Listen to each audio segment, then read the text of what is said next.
नमस्कार, आप देख रहे हैं अपने उत्तराखंड में हूं आपके साथ संदीप तिवारी। मुख्यमंत्री पुष्कर सिंह धामी ने टपकेश्वर महादेव मंदिर में पूजा अर्चना कर प्रदेशवासियों के सुख समृद्धि की कामना की। इस अवसर पर मुख्यमंत्री ने शुभ मंगल चारधाम सेवा समिति की ओर से आयोजित सुंदरकांड में भी प्रतिभाग किया।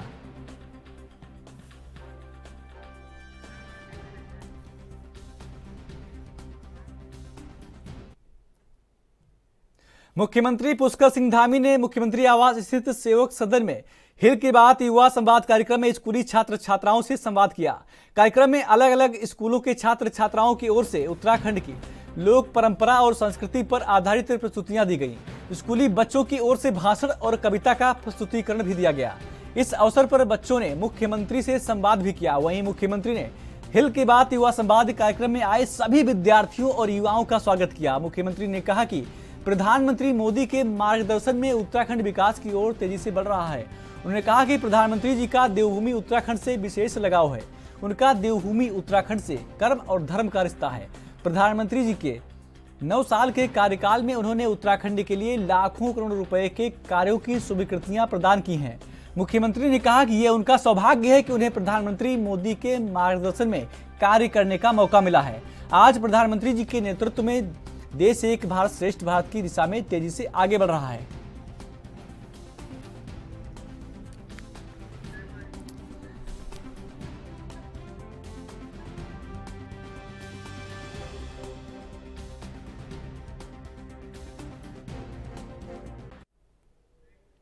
मुख्यमंत्री पुष्कर सिंह धामी ने शुक्रवार को कनक चौक देहरादून में देश के पहले सीडीएस जनरल पद्म विभूषण बिपिन रावत की प्रतिमा और स्मारक स्थल का लोकार्पण किया। आपको बता दें कि मुख्यमंत्री ने कहा कि जनरल बिपिन रावत की स्मृति को चिरस्थायी बनाने के लिए आपको बता दें कि प्रदेश की किसी बड़ी परियोजना का नाम उनके नाम पर रखा जाएगा। उन्होंने कहा कि ये भव्य प्रतिमा और स्मारक स्थल जनरल बिपिन रावत के शौर्य, अदम्य साहस और वीरता का स्मरण कराने के साथ ही युवाओं को प्रेरणा देने का कार्य करेगा। सीडीएस जनरल बिपिन रावत की प्रतिमा और स्मारक स्थल का निर्माण एमडीडीए की ओर से लगभग 50 लाख की लागत से किया गया है।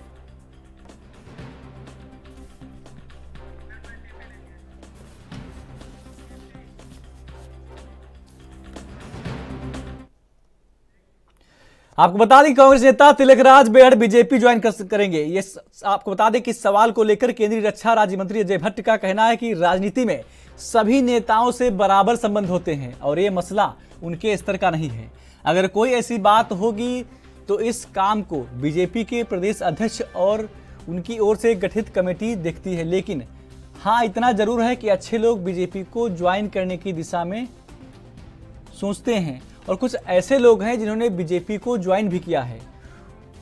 उन्होंने कहा कि बीजेपी ने कभी किसी के लिए दरवाजे बंद नहीं किए हैं।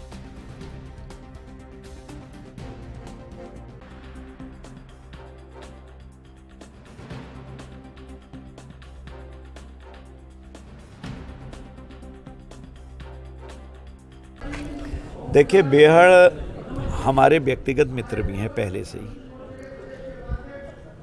पार्टियों में कौन आ रहा कौन जा रहा ये तो मेरा काम भी नहीं है, ये हमारे प्रदेश अध्यक्ष जी देख रहे हैं और जो एक कमेटी बनाई है वो देख रही है।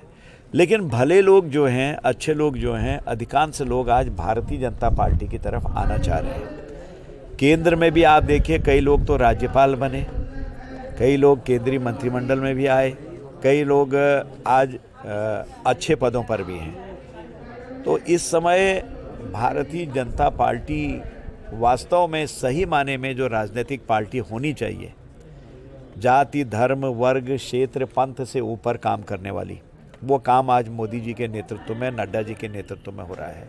इसलिए काफ़ी लोग इस समय मिलते भी हैं, आते भी हैं, जाते भी हैं। जो आएंगे देखा जाएगा। अच्छे लोग आएँ तो उसमें कोई ऐसी बात भी नहीं, पार्टी ने कभी दरवाजे किसी के लिए बंद नहीं किए हैं। हाँ, इतना ज़रूर हम ध्यान रखते हैं कि सामान्य राजनीतिक गतिविधियों में जो मापदंड होते हैं राजनीतिक व्यक्ति के, उस पर खरा उतरना पड़ता है। अब आप देखिएगा, हमारे तो जो राष्ट्रीय जनसंघ के ज़माने में अध्यक्ष जी थे, वो नेहरू जी के मंत्रिमंडल से रिजाइन दे के आए और आज उनको पूजा जाता है। उन्होंने वास्तविकता के लिए जो मापदंड थे हमारे, उस पर उन्होंने बनाए भी, खरे भी उतरे और आज उनका नाम है, उनको पूजा जाता है। सर, आप तो सांसद हैं, लेकिन आपके सांसद रहते हुए ही एक हारे हुए विधायक हैं राजेश शुक्ला जी, बड़े बड़े पोस्टर लगा रहे हैं पूरे लोकसभा क्षेत्र में और कह रहे हैं कि भाई अगला जो पार्टी कार्यकर्ताओं से भी कहना है कि भाई अगला टिकट तो उन्हीं का तय है। आपको क्या लग रहा है? नहीं, ऐसा है कि मैं तो ईश्वर की कृपा से अभी तक प्रभु ने एक कार्यकर्ता का गुण दिया है, जाहि विधि राखे राम ताहि विधि रहिए, ये मेरा एक ध्येय वाक्य है। मैं कार्यकर्ताओं को भी समझाता हूँ, जब भी कोई ऐसी बात आती है तो उसमें अपना आपा न खोएं और कोई ऐसी घटना न घटित हो आपकी तरफ से, आपकी वाणी से, कि किसी को ठेस लगे। सबको टिकट मांगने का अधिकार है, प्रभु जिसको देंगे वो हमारा उम्मीदवार होगा, कोई भी होगा। इसलिए जाहि विधि राखे राम ताहि विधि रहिए, एवरीथिंग इज प्रीडेस्टाइन्ड। तो जो जिस पर होता है होते रहे, किसी को भी टिकट मिले, हम तो कार्यकर्ता हैं, हम काम करने वाले हैं। ये सारे इतने बड़े कार्यकर्ता आज खड़े हैं। उत्तराखंड में अगले साल होने वाले लोकसभा चुनाव को फतह करने के लिए बीजेपी कांग्रेस ने तैयारी शुरू कर ली है। आपको बता दें कि इसी कड़ी में बीजेपी जहां अपने संगठन का विस्तार करने के साथ ही बूथ स्तर तक पार्टी को मजबूत करने में लगी हुई है, तो वहीं दूसरी ओर मुख्य विपक्षी दल कांग्रेस अपने ही नेताओं की नाराजगी में उलझी हुई है। हालात ये हो गए हैं कि कांग्रेस हाईकमान को आपको बता दें कि पर्यवेक्षक भेजने पड़ रहे हैं ताकि नेताओं के असंतोष को थामा जा सके, उन्हें मनाया जा सके। उधर लोकसभा चुनाव की तैयारियों के बीच आपको बता दें कि तैयारियों के बीच चर्चा करने के साथ ही प्रदेश स्तरीय नेताओं की ओर से भी पार्टी विरोधी बयान पर चर्चा होगी और इसकी फाइल बनाकर हाईकमान को सौंपी जाएगी।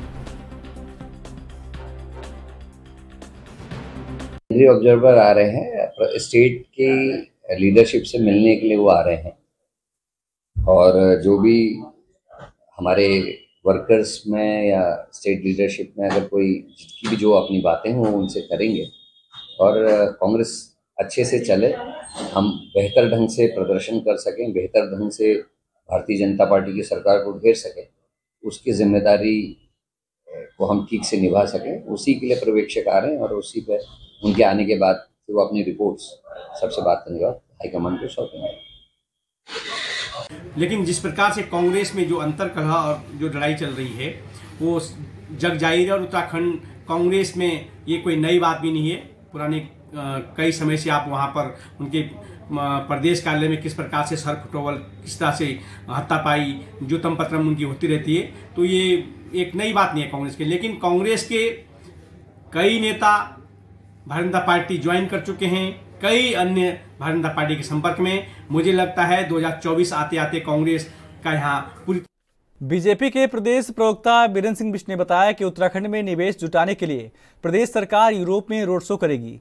इससे पहले सरकार सिंगापुर और दुबई में रोड शो करेगी। रोड शो का नेतृत्व मुख्यमंत्री या उनकी ओर से नामित मंत्री करेंगे। बिष्ट ने बताया कि राज्य में बने निवेश के वातावरण का फायदा उठाने के लिए रोड शो और निवेशक सम्मेलन किए जा रहे हैं। राज्य में निवेशक सम्मेलन अक्टूबर या नवंबर में प्रस्तावित किया गया है। सम्मेलन की शुरुआत प्रधानमंत्री नरेंद्र मोदी करेंगे। उन्होंने बताया कि सम्मेलन से पहले देश और विदेश में रोड शो होंगे। बेंगलुरु, इंदौर, दिल्ली, मुंबई समेत देश के प्रमुख बड़े और औद्योगिक शहरों में ये रोड शो होंगे।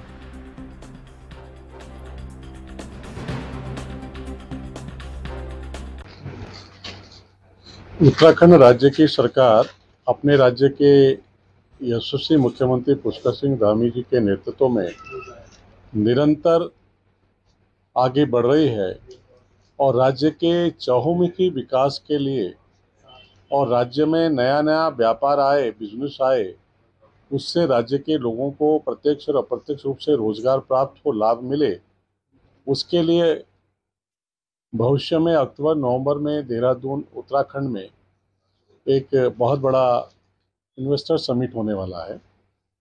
उसके लिए माननीय मुख्यमंत्री जी ने निर्णय लिया है कि सिंगापुर और दूसरे अन्य विदेशी धरती में जाकर वहाँ इन्वेस्टर समिट के लिए लोगों को आमंत्रित किया जाए। निश्चित रूप से इस प्रयास से उत्तराखंड राज्य में निवेश करने के लिए, यहाँ व्यापार करने के लिए विदेश से भी लोग आएंगे, उससे उत्तराखंड राज्य में विकास बहुत तेज़ी से बढ़ेगा। राज्य के नौजवानों को रोजगार भी मिलेगा और नए नए काम धंधे खुलने से स्थानीय लोगों को भी लाभ होगा। कांग्रेस आलाकमान ने उत्तराखंड में अपने नेताओं में मची आपसी कलह को देखते हुए पर्यवेक्षक नियुक्त किए हैं, जो आज से 3 दिन के दौरे पर रहेंगे। बीजेपी प्रवक्ता बीरेन्द्र सिंह बिष्ट ने कहा कि कांग्रेस आंतरिक लोकतंत्र की बात करती है, लेकिन उनका आंतरिक लोकतंत्र सड़क पर चिघाड़े मारता दिख रहा है। उनके नेता एक दूसरे के खिलाफ बयान दे रहे हैं, उनकी पार्टी भी उसका कोई संज्ञान नहीं लेती। अब पर्यवेक्षक बनाए गए हैं, लेकिन पार्टी का क्या, डैमेज कंट्रोल करेगी। कांग्रेस के नेता किसी के भी नेतृत्व को मानने को तैयार नहीं है, वो एक दूसरे का विरोध ही करेंगे।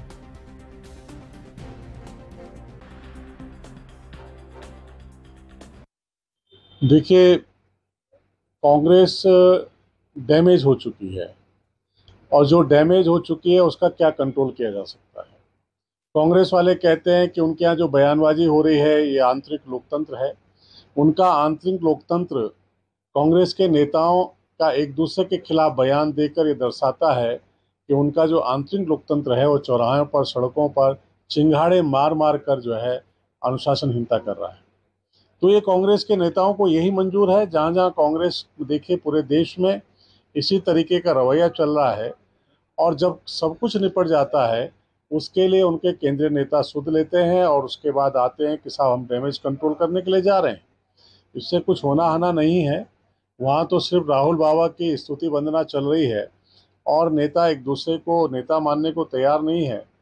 तो जिस तरीके से गुटबाजी हावी है और जो नेता आते हैं वो भी गुटबाजी के शिकार हो जाते हैं, इसलिए वहाँ होना कुछ नहीं है। ये वहाँ चलता ही रहना है और ले देकर थोड़ा मीडिया को बाइट चली जाएगी कि हमने उनको बैठा लिया है, समझा दिया है, पुनरावृत्ति नहीं होगी। जैसे ही वो डिपार्चर होंगे तो वैसे ही उसकी पुनरावृत्ति हो जाएगी।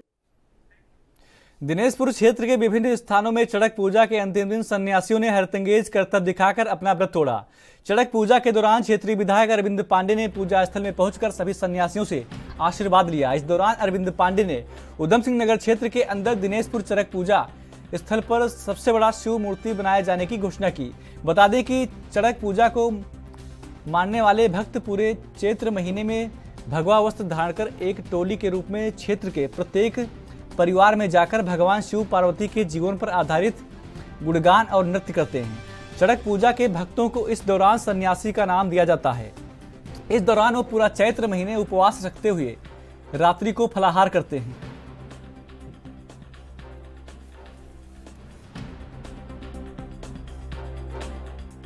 ये चड़क पूजा है दिनेशपुर में और ये ऐतिहासिक पूजा है और निश्चित ही इस पूजा को सार्थक बनाने के लिए जो हमारे अनुयायी हैं वह बहुत बड़ी तपस्या को बर्दाश्त करते हुए नई पीढ़ी को बहुत बड़ी सीख देते हैं और सबको जोड़ने का काम करते हैं। इस त्यौहार को मनाने वाले जो आयोजक कमेटी है उनको मैं बहुत बहुत धन्यवाद देता हूं कि नई पीढ़ी को अपनी पुरानी परंपराओं को पहुंचाने का काम किया है। इसके लिए उनको बहुत बहुत शुभकामना। और इस काम में हमारे नगर पंचायत के अध्यक्ष और उनकी पूरी टीम जितने सभासद हैं इन सब लोगों ने मिलकर व्यवस्था को बनाने का काम किया है, उसका भी मैं साधुवाद देता हूँ। और मुझे इस बात की खुशी है कि जो हमारी छोटी बहन है यहाँ की नगर पंचायत अध्यक्ष, उन्होंने और हमारे भारतीय जनता पार्टी के सभी पदाधिकारियों ने उन्होंने हमको आदेश दिया है कि इस ऐतिहासिक स्थान पे शंकर भगवान की एक इस जिले की सबसे बड़ी प्रतिमा बननी चाहिए। इनके आदेश का मैंने अक्षरशः पालन किया है और जितना पैसा लगेगा उसको मैंने देने का कमिटमेंट किया है। बल्कि विकास प्राधिकरण को हमने कार्यदायी संस्था भी बना दिया है और उनको मैंने चिट्ठी भी लिख दिया पैसे के लिए और आज शायद संभवतः उसका शिलान्यास भी होगा। तो मुझे लगता है कि भूमि पूजन है, अगले वर्ष आने पे यहाँ शंकर भगवान की बहुत बड़ी प्रतिमा बनेगी जो लोगों की, और बहुत बड़ा एक ऐतिहासिक पार्क भी बनेगा जो क्षेत्रवासियों की मांग थी। पुनः इन सब विकास के कार्यों की और ऐतिहासिक हमारे जो ये चड़क पूजा है इन सब के क्षेत्रवासियों को बहुत बहुत शुभकामनाएं, मैं बधाई देता हूँ। ये चड़क पूजा हमारा बंगाली लोग करते हैं, प्राचीन से करके आ रहे हैं। वो चीज़ हम लोग ये 10-12 साल से कर रहे हैं। हम लोग भी जो हमारा ये आने वाला पीढ़ी है इन लोगों को शिक्षा दे, इसका इसी शिक्षा से चले, भोलेनाथ का धनी से चले, अच्छे सीख मिलेंगे सबको। हिंदू का जय जयकार हो, हिंदू का जय जयकार कर। हमारे बंगाली समाज में देश पूर्व पाकिस्तान से चला आ रहा है। लोग चैत के महीने में घर से गृह त्यागी संन्यास लेते हैं। भोलेनाथ की असीम कृपा से चैत के महीने पूरा पालने के बाद लोगों के घर घर जाके मान के अपना जीवन यापन करते हैं। जो चड़क पूजा है पूरे चैत के महीने में संन्यास रूप लेके भोलेनाथ की ये लोग पूजा करते हैं तपस्वी के रूप में, और पूरा महीना नंगे पांव रह के एक टाइम का भोजन करते हैं और पूरे तपस्या के साथ इस पूजा को बड़े धूमधाम से ये लोग मनाते हैं। और पूरे दिन ये लोग घूमते हैं, दरवाजे में जाके जो भी इनको मिलता है उसी का प्रसाद ये लोग लेते हैं, अपने घर का भोजन भी नहीं करते हैं। यही शक्ति है भोले बाबा का, जो ये भक्त के रूप भक्तों को ये शक्ति देते हैं, जिसके ये पूरे क्षेत्रवासी इस पूजा के लिए पूरा महीना भर। देहरादून में वक्फ बोर्ड के अध्यक्ष सादाब शम्स ने बताया कि राष्ट्रीय अध्यक्ष जमाल सिद्दीकी को देश के अंदर सूफी संतों के सम्मेलन की जिम्मेदारी दी गई है। वे तमाम सूफिज्म के लोगों को जोड़ते हुए सम्मेलन कराएं, लोगों को जोड़े, और यह आस्था का केंद्र है। ये लोगों को ईमानदार शिक्षा देते हैं कि नशे से बचें। इसके साथ ही सादाब शम्स ने कहा कि मैं कल खुद पिरान कलियर में था, जहां नशे के खिलाफ शपथ ली गई। उन्होंने कहा कि हम सब मिलकर काम करेंगे और उत्तराखंड को नशे से मुक्त कराना है।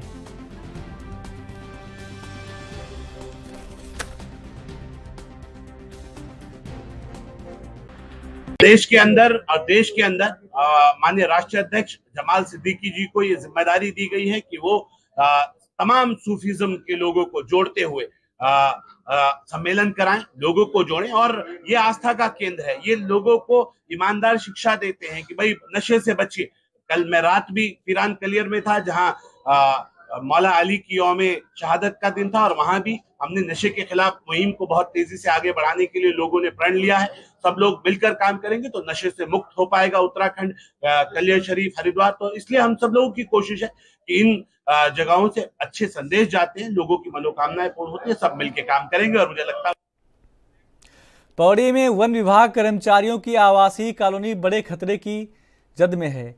यहां भूधसाव होने से कई सरकारी आवासों में दरारें पड़ चुकी हैं। बताया जा रहा है कि आवासीय भवन जिस जमीन में टिके हैं वह जमीन ही अब धंसने लगी है। ऐसे में इन सरकारी आवासों में रह रहे वन विभाग के कर्मचारी और उनके परिजनों को हर रोज डर के साए में उनको अपना जीवन जीना पड़ रहा है।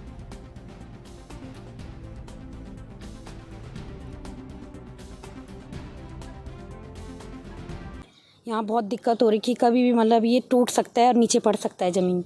भूकंप के झटके लगेंगे तो सारे मतलब पूरा तहस नहस हो सकता है, इसलिए डर डर के दिन रात डर सता रहा है हमें। कभी भी बारिश लग रही है तो बहुत दिक्कत हो जा रही है। हम अपने बच्चों को उठा के दूसरे वाले कमरे में शिफ्ट हो जा रहे हैं सर, बहुत दिक्कत हो रही है इसमें। तो सर जब से ये पॉलिटेक्निक का काम शुरू हुआ है तब से इसमें बहुत दिक्कत हुई। ये पुस्ता गिरना, ये गेट में दरारें आना, ये सारे कमरों में दरारें आना, सर ये सब पॉलिटेक्निक की वजह से हुआ सर। पहले यहाँ सही था, हम यहाँ 9 साल से रह रहे हैं, तब से हमने सही ठीक ठाक देखा। पर जब से सर इसको 4-5 साल बनते बनते मतलब इसने हमारे पूरे घर का तहस नहस हो रखा है। पूरी कॉलोनी का ये हाल? जी सर, ये सब पूरी कॉलोनी का ऐसे हाल हो रखा है। सभी परेशान हो रखे, सभी को डर सता रहा है कि कभी भी ये नीचे पड़ सकता है। मतलब सर जब भूकंप के झटके होते हैं तो हमें बहुत डर सताता है। हम ये सोचते हैं कि बस जैसे भी हो आज ये दिन कटे, कल दिन कैसा कटेगा सर। अगर मौसम जब ख़राब होता है तो सर हम अपने बच्चों को उठा के दूसरे कमरे में चले जाते हैं।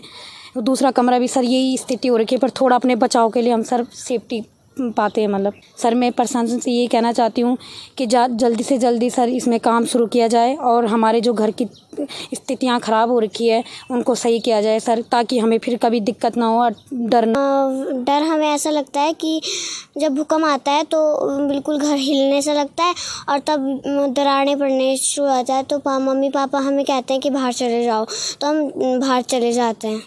जब से नीचे पॉलिटेक्निक बना है तब से हमारे घर पे दरारें आ रही हैं। हम ये कहना चाहेंगे कि हमारा घर पे दरार आ रही है या फिर हमारा घर जैसे हिल डुल रहा है तो उसकी कुछ वो करें, ठीक करवाएं, उसको अच्छे से ठीक करवा के उसको अच्छे से इन नीचे लोगों को बोले कि ऐसा पॉलिटेक्निक ना बनाए, वरना हमारा घर जो है नीचे भी जा सकता है। यहाँ नीचे हमारे यहाँ नीचे बहुत सारे लोग रहते हैं तो उनकी भी जान से आ सकती है। सर डर तो बहुत लगता है सर, टूट फूट हो रखी है सर। जब भूकंप वगैरह आता है तो सर सब हिलता है मकान यहाँ, और ये है कि इसके कारण बच्चे भी डरते रहते हैं। और सारे मकान में चारों आगे पीछे आगे पीछे सब में दरार जा रखी है। डरने तो लगना ही है। ये जब तक से ये पॉलिटिक्स बनी है तब से सर ऐसे हुआ है। और ये है कि मैं भी यहाँ मतलब 9-10 साल से रह रहा हूँ। अभी जब से मैं आया हूँ यहाँ तब से मैं ऐसे देख रहा हूँ की जांच करवा के, और जो भी इंजीनियरिंग सॉल्यूशंस इसके निकल सकते हैं या जो भी रिस्पॉन्सिबल रीजन है उनको आइडेंटिफाई करने की कोशिश की जाए। आपने जैसे ही प्रकरण मेरे संज्ञान में डाला है, मैं इसमें एसडीएम और डीएफओ स्तर से एक रिपोर्ट लेते हुए और इंजीनियर्स को भी उसमें रखा जाएगा, और जो भी सोल्यूशन। लोगों को जाम से निजात दिलाने के लिए डीजीपी अशोक कुमार के निर्देश पर शहर में नया ट्रैफिक प्लान लागू किया गया है। आपको बता दें कि फिर भी शहर के अंदर लोगों को जाम से निजात मिलती हुई दिखाई नहीं दे रही है। तस्वीरों में आप देख सकते हैं कि किस प्रकार से शहर के अंदर आ रहे पर्यटकों के वाहनों की वजह से जाम लग रहा है, जबकि हरिद्वार की ओर से आने वाले भारी वाहनों के, आपको बता दें, वाहनों को नेपाली फॉर्म से भुनियावाला रानी पोखरी होते हुए नटराज चौक भेजा जा रहा है। ऐसे में ये समझ से परे है कि आखिरकार शहर के अंदर पर्यटकों के वाहन किस रास्ते से घुस रहे हैं। वहीं दूसरी तरफ नगर निगम से आपको बता दें कि चंद्रभागा पुल के बीच भी ई रिक्शा की नो एंट्री के बावजूद इसके शनिवार को पीक टाइम में e rickshaw no entry zone में सवारियों को लेकर घुसते हुए नजर आए।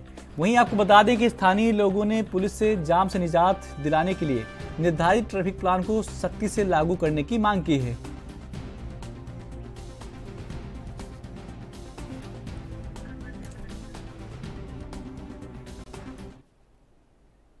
लालकुआं कोतवाली पुलिस ने नशे के सौदागर को गिरफ्तार किया है। पुलिस ने गिरफ्तार आरोपी से 16 प्रतिबंधित इंजेक्शन बरामद किए हैं। फिलहाल पुलिस ने आरोपी के खिलाफ एनडीपीएस एक्ट के तहत मामला दर्ज कर लिया है।